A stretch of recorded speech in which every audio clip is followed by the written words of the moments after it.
against that. If she does, or if she like is noticeably like So I doing can, something like this or like I this, guess, to that means we're expand my skipping the next question. sentences or my And if she responses does a little nothing, bit. just assume we're doing it and follow the prompt. Okay. Okay. Let's. Rachel. Okay. Can you do this to tell me that we're going to skip it? If we're skipping a question, you need to do something similar. Okay, we're Yeah. adding.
Hello, everyone, again. My name is Jaslyn Rust, and you've all been granted exclusive access to the Jazz Club. Today, we'll talk about bridging the gap between the Huntington community and Huntington University. Also on the show today, go to our Instagram at FDN_news and Facebook at Forster Digital and answer some questions we have. Your results may appear later on the show.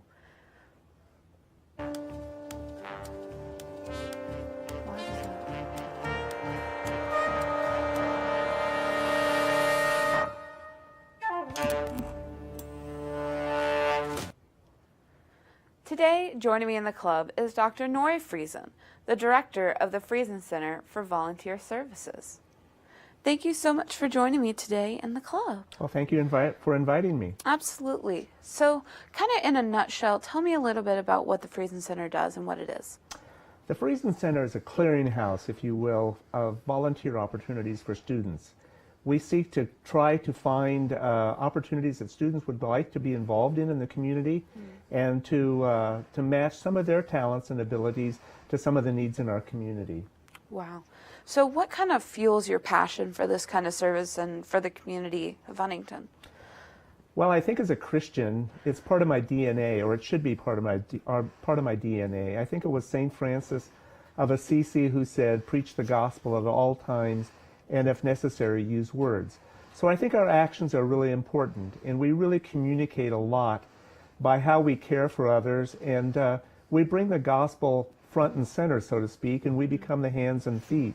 And I think it becomes our second nature that we want to do these kinds of things rather than to think, oh, now I have to do service. It should be a part of our identity. Now, what are some of the projects that the Friesen Center is working on and preparing for the community? Well, we do a lot of things on campus, and we do some things in the community. For example, on campus, we host blood drives. We've had 2 blood drives. I think we've collected almost 100 units of blood this fall already. We had a fall break trip where we went to North Carolina, and we were part of the Hurricane Florence cleanup. And we had about 9 or 10 students involved in that, and it was a great opportunity to connect with some people beyond our community. We also collect Christmas boxes for Operation Christmas Child. I think we collected this year around 275 boxes. Wow. We also have a fall work day where we involved several students in the community to help different agencies, and we've also tried to plug students into some local agencies in volunteering on a weekly basis, or a bi-weekly basis, if you will. Now, since the formation of the Friesen Center, how has it kind of changed and affected the community of Huntington? Well, I think, one, we've become a much more known entity in the community. I think Huntington College, Huntington University, is kind of on the north end of town, and a lot of people don't know about it. And I think likewise, students don't know a lot about Huntington. They may know where Pizza Junction is, or they may know where Los Amigos is, but to get involved in an actual community project where it might be the community garden, for example, and rubbing shoulders with people who are from the community who may not have that much interaction with the university, it's a great opportunity to blend the two, and we become more of a community rather than just a university and a community. So we try to find as much as we can to do. Now, how can HU students, what can we do differently to kind of get more involved in our community? Well, we are a resource of people, and there are always needs in the community. So if we can somehow match these people with the needs of the community, I think it's a win-win. And I think that there are gifts and talents. For example, Pathfinders has a tax preparation program. It's a great opportunity for accounting majors, maybe to help people who don't have the resources to do their tax returns, and to help them get some practical experience as well. So there's all kinds of needs like that. I think we just need to think very creatively as to how we can meet those. Well, thank you so much for joining me on the show today and telling us a little bit more about how we can get involved. Oh, it's been my pleasure, Jazz. So don't go anywhere, because right after the break, I'll have Bud Kramer on the show to tell us a little bit more about local business in Huntington.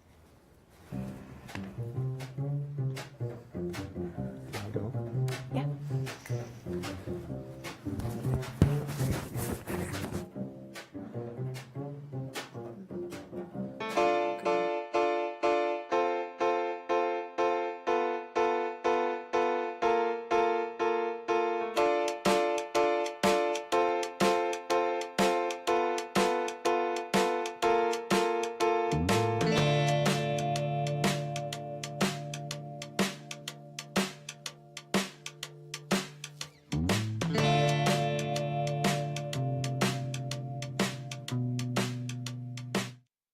thanks to the leadership at Parkview, my career took a whole new direction. My new position required further education, but I didn't want to just get a degree. I didn't want it to be a piece of paper. I discovered the Masters of Organizational Leadership at Huntington University. Professors truly cared about me, and even the online class experience felt very personal. Huntington really helped me, and they have a variety of graduate programs. One of them could help you. This is how we like to do it.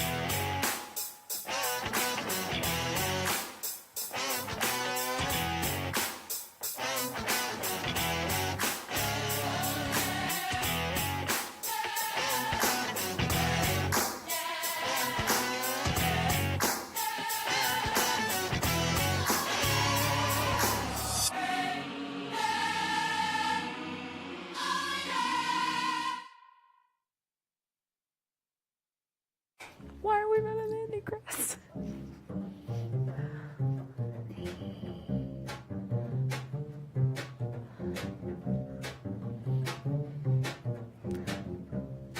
Welcome back to the Jazz Club. I'm your host, Jocelyn Rust. If you're just now joining us, today we're talking about bridging the gap between the Huntington community and here at the university. Joining me now is Bud Kramer, the owner of Bud's, to talk about the local business. Thank you so much for joining me today in the Jazz Club. So tell us a little bit more about kind of what your business is. Well, we started our business in 1979, and my father and mom ran the business for me while I was working another job. And primarily what we did was bait and tackle, a lot of fishing tackle, rods, reels. There were just so many different aspects of that phase that we were getting into that people in Huntington needed something like that. We had a lot of fishermen. I don't care where I went in the state, even if I went to Canada, I ran into people from Huntington. And so that told me that there was definitely a need for that type of a business. So why did you decide to start your business here? Well, I live in Huntington. I was born and raised here. Okay. And I know the area very well. I think I know what the needs are for this vicinity. And so I decided this was the place to do it. I had been approached to do something in Fort Wayne, but this is my hometown. This is where I wanted to be.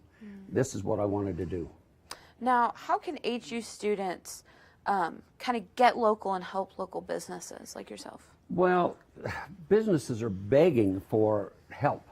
And the kids would get a chance to get involved and just get experience at dealing with people.